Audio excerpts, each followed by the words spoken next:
Cratering birth rates. Now, there is a point here about the birth rates, but this is not just being faced by countries in the European Union, it's being faced in many countries. And loss of national identities and self-confidence.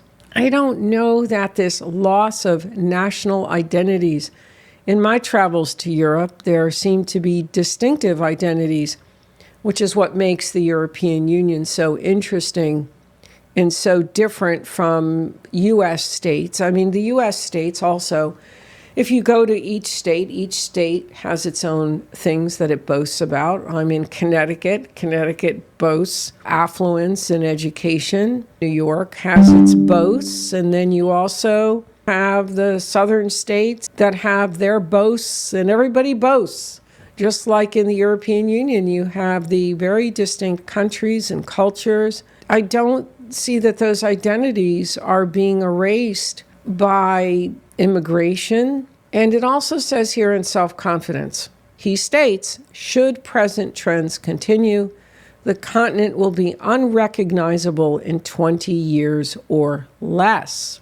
Now, I believe what he's referring to here is that migration is going to overrun all of these countries.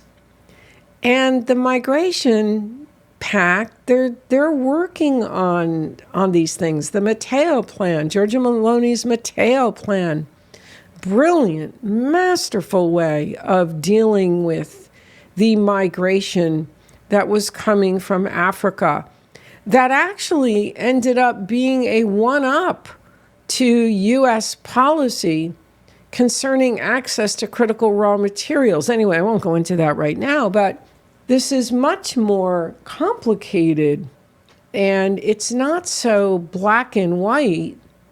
Should present trends continue, the continent will be unrecognizable in 20 years or less. So basically what he's seeing is that the countries, the citizens are not going to be having new babies, the birth rates plummet, the immigrants come in, more immigrants come in, immigration is unregulated, and what happens is the countries will be unrecognizable.